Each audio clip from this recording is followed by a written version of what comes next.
안녕하세요. 최지영입니다. 전북 도립미술관 미술 사이트 투어 오늘의 작가 강용면 선생님을 만나 뵈러 왔습니다.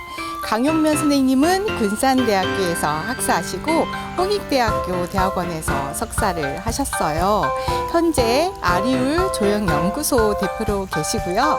외교통상부 문화교류 자문위원으로 활동하고 계십니다.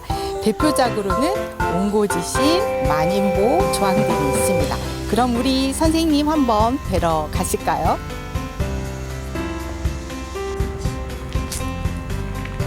선생님! 선생님 안녕하세요.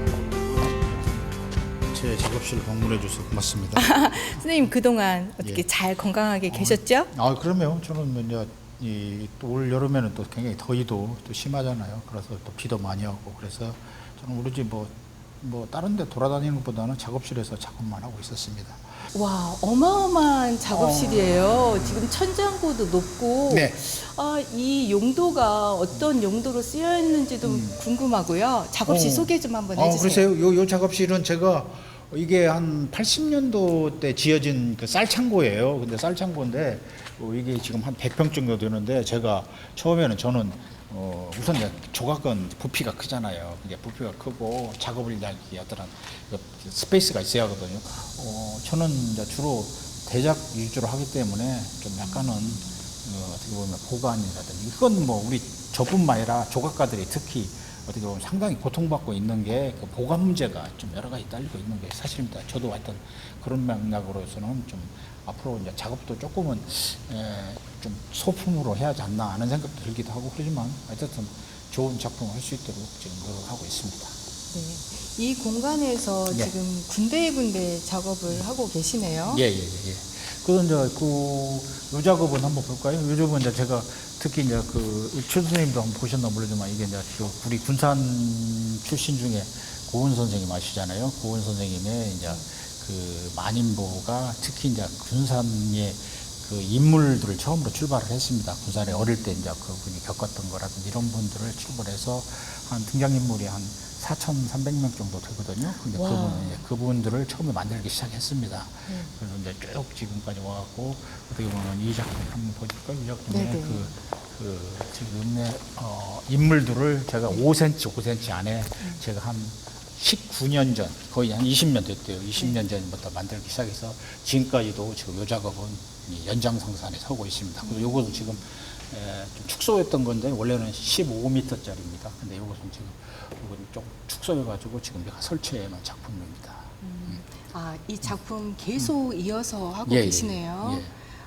그 군산에 지금 조선은행에 지금 설치되어 있죠? 예. 그 조선은행에도 약간 요 시리즈인데 그 전에는 거기는 이제 주로 독립운동가들, 우리 한국의 그 어떤 독립을 위해서 힘썼던 분이라든지 한국 문화 발전에 또 기여했던 분이라든지 이런 분들을 주로 만들었고 지금 요새 하는 것은 지금 현 시대의 인물들, 현 시대가 앞으로 나가야 할 것 같은 독보적인 인물들이라든지 이런 분들 이렇게 해서 요 시리즈는 제가 예술가로서, 조각가로서의 어떻게 보면 상당히 어떻게 보면 제 생애에서 굉장히 좀 뭔가가 엽적을 없다기보다는 어떤 제가 남기고 싶은 중에서는 하고자 하는 작업 중에 하나에 있었습니다.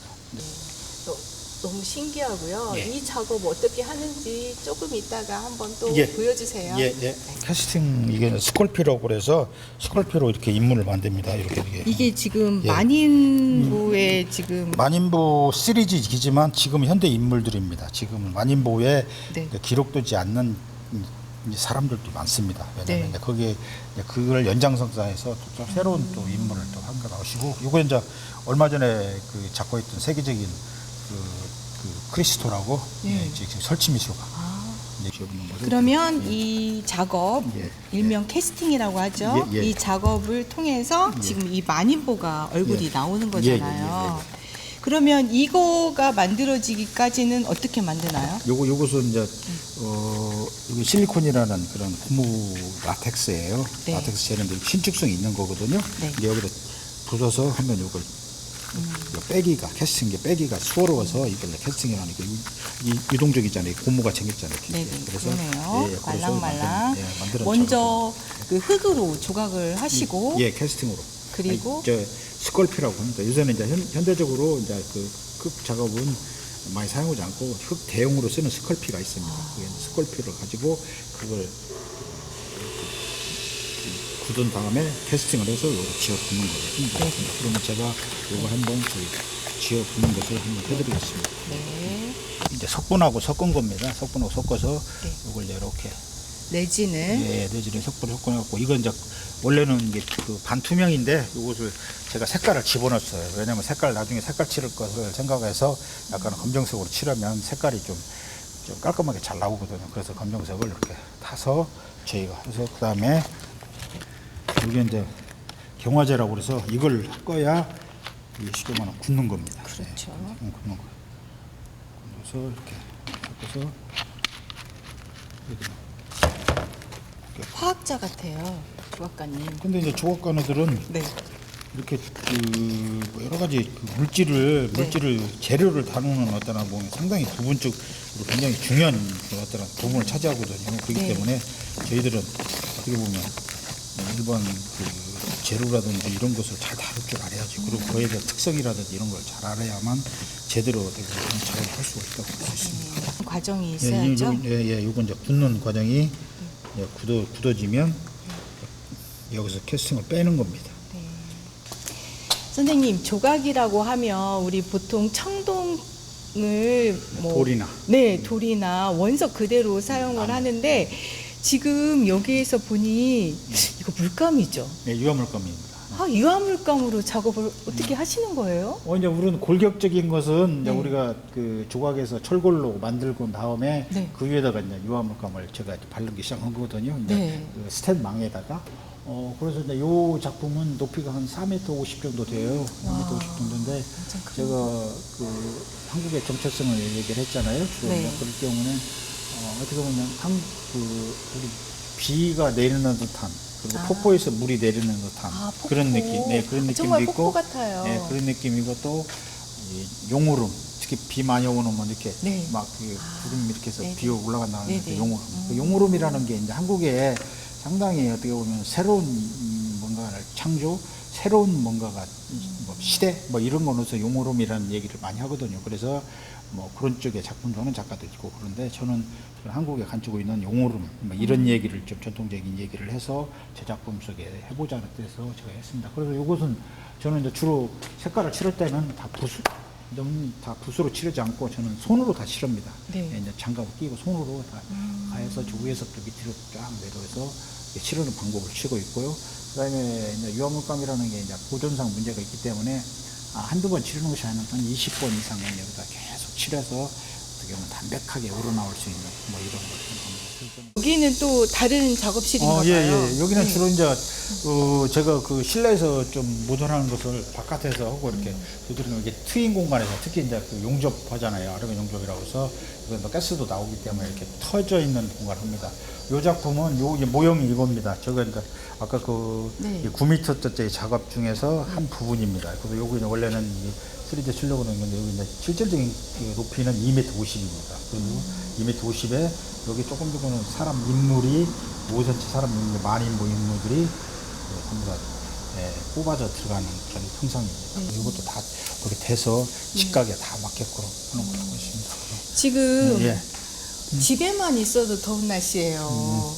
그런데 이렇게 야외에서 또 용접 불을 사용해서 용접하시고 정말 쉬운 일이 없는 것 같고 또 우리 그 일반인 분들은 조각가나 뭐 작품 하시는 분들 뭐 설설하면서 논다 생각하는데 이렇게 땀 흘려서 작업하시는 거 아마 모르실 거예요.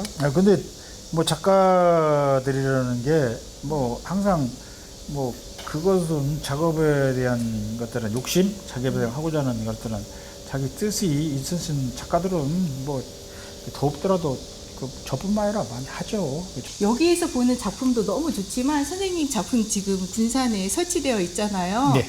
저희 한번 구경 좀 시켜주세요. 그쪽으로 가볼게요. 그래서 저 구도심에 조선은행의 그 만인보 시리즈 작품이 있습니다. 그래서 관람객들이 굉장히 좋아해요. 그래서 한번 보시면 가옥면이 어떤 작업을 하고 있는가 이걸 알 수 있다고 봅니다. 한번 가보시죠. 네, 그럴까요? 네. 네, 가보시겠습니다. 저기 예. 보이는 작품이 선생님 작품이죠? 예, 그렇습니다. 이게 이제 그 예술의 전당 완공하면서 네. 이제 기념 조형물로 만드는 건데. 위로 솟아오르는 성패, 이 선녀의 그 옷자락처럼 정말 군산이 이 예술의 전당으로 인해서 예예예 모든 예술에 또 힘찬 또 발걸음이 될 것 같아요. 정말 멋있는 작품이에요. 이 소재는 어떻게 돼요? 요즘 이제 그 녹이 슬지 않고 영원한 재료로서 쓸 수 있는 게 스테인리스 스틸입니다. 그래서 주로 이제 많이 쓰는 건데 그걸 방치를 해갖고 한쪽 면은 샌딩으로 밀은 거죠. 샌딩?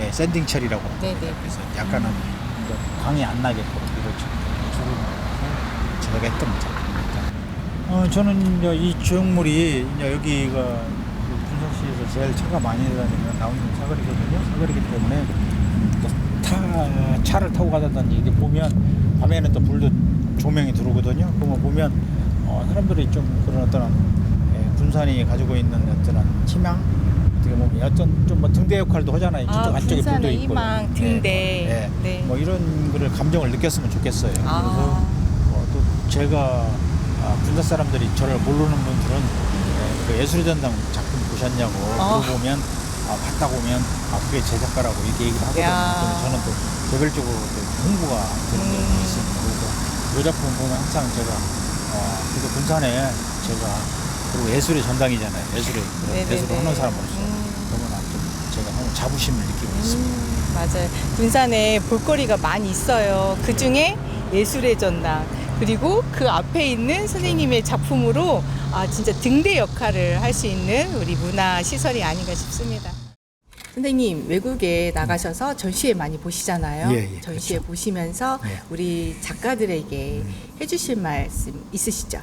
그럼요. 저는 이제 특히 그 한국 미술에 대한 뿌리, 근본 뭐 이런 걸 작업을 제가 쭉 해왔잖아요. 네. 근데 이제 뭐 왜 그러냐면 사실 우리 미술이라는 게 과연 한 단적으로 얘기하자면 사실 우리의 국가가 경제적인 능력이 보통 한 15위, 잘할 때는 9위, 8위까지 간다고 그래요.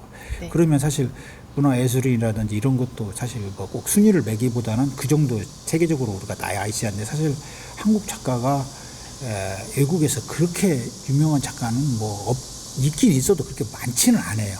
우리 경제의 비례에 비해서는. 왜 그러냐면 사실 우리가 너무 서구적인 거를 추구를 했던 걸 따라가기만 했다는 것이 근본적으로 나타나는 실증 예거든요. 예를 들면 뭐 앙코노멜이나 지금 모노톤네트 작품도 일부는 사실 그게 어떻게 보면 그분들이 주장하기는 우리 거라고 하지만 근본적인 것은 사실 그게 다 외국 거거든요. 근데 그런 거 마냥으로 사실 우리 미술이 과연 무엇인가, 우리 정신문화가 무엇인가를 한번 면밀히 들어봐야 한다고 해요. 그래서 거기에 대한 연구를 해서 우리 미술을 가지고 있는 서양 미술과 차이점이 무엇인가 이런 걸 분석을 해서 앞으로 우리가 정신적 무장을 더해서 이 코로나 이후에도 뭔가 문화에 대응할 수 있는 이런 게 필요하다고 보거든요. 근데 앞으로 이제 저도 그렇게 노력을 하지만 젊은 작가들한테 그런 얘기를 좀 많이 해주고 싶은 게 제 생각입니다. 예. 우리 것을 더 많이 연구해야겠어요. 예. 그렇죠? 책도 예. 좀 많이 있고 예. 우리 것을 많이 사랑해야 되는데 너무나 색다른 것을 추구하다 보니까 서양 것만 추구하게 됐던 것 같습니다. 너무 좋은 말씀이셨고요. 그러면 우리 네. 선생님 지금도 작업 너무 많이 하시고 네. 열심히 하신 걸로 뭐 다 알고 있는데 네. 더 꿈이 있다면 무엇이 있을까요? 제가 사실 그동안에 한때는 제가 또 이렇게 약간 굉장히 활발하게 한 40대 때 활발하게 했던 작가 중에 한 사람인데 사실 작가라는 게 제가 또 가정이 있고 먹고 살다 보니까 사실 어떻게 보면 저 그때 뛰쳐나가서 뭔가가 더욱 열심을 해서 어떤 반열 위에 올려놨으니 하는데 그러지 못한 게 저는 굉장히 지금도 아쉬워요. 그래서 저는 지금도 그 꿈을 조금이나마 이루어보자고 하고자 제가 사실 이제 외국이라든지 독일이라든지 특히 이제 그 미국 쪽에 많이 지금 노크를 하고 있어요. 이제 국내에도 마찬가지지만 그래서 조금 제 작품을 더 우리 미술이 무엇인가, 우리 조각이 무엇인가 이런 것을 세계 만방에 더 알리고 싶은 게 제 꿈입니다. 예. 와, 저는 선생님 정도의 그 커리어가 있으면 예. 아, 이 정도면 됐다 하고 안주할 수 있을 것 같은데 정말 아직까지도 노력을 하시고 예. 노크를 하신다는 부분에 대해서 감명받았습니다. 아닙니다. 뭐 더 그런 뭐 저뿐만 아니라 작가들은 다 그 정도는 기본적으로 합니다. 그래서 저도 어떻게 보면 제가 저는 사실 우리 전북권에 살잖아요. 전주라는 전통적인 도시와 군산의 근대적인 도시 이런 역사성이 가지고 있는 것을 저는 제가 스스로 몸을 체험하고 제가 느끼고 만나고 거기에 대한 어떤 느낌, 거기에 대한 어떻게 보면 그걸 극대화 뭐 이런 것을 해야 한다고 보거든요. 그래서 저는 사실 한때는 수도권에 가고 싶은 생각도 있었지만 그런 것을 버리고 제가 이 지역에서 아끼고 지역을 사랑하는 것도 그런 이제 예술적 소양을 위해서 하는 거라고 볼 수 있습니다. 네, 그런 부분이 있기 때문에 이 지역민들이 선생님 뭐 위대한 거 다 아시잖아요. 이 지역을 떠나서 우리 세계로 곧 나아가시리라 믿습니다. 아이 고맙습니다. 네. 앞으로 더 노력하겠습니다. 네, 오늘 선생님 귀한 시간 내주셔서 너무 감사드려요. 아유 고맙습니다. 최준 선생님이 원래 얼굴도 이쁘신데 양 말도 잘하시고 하여튼 제작 없이 와줘서 반갑고요. 하여튼 제가 앞으로 또 좋은 작업을 다해서 또 다음에 또 기회가 있으면 또 더 만나고 또 제작품을 좀 더 홍보해 주셔서 오늘 고맙습니다. 오늘 너무 감사합니다. 네, 선생님 멘트 감사합니다.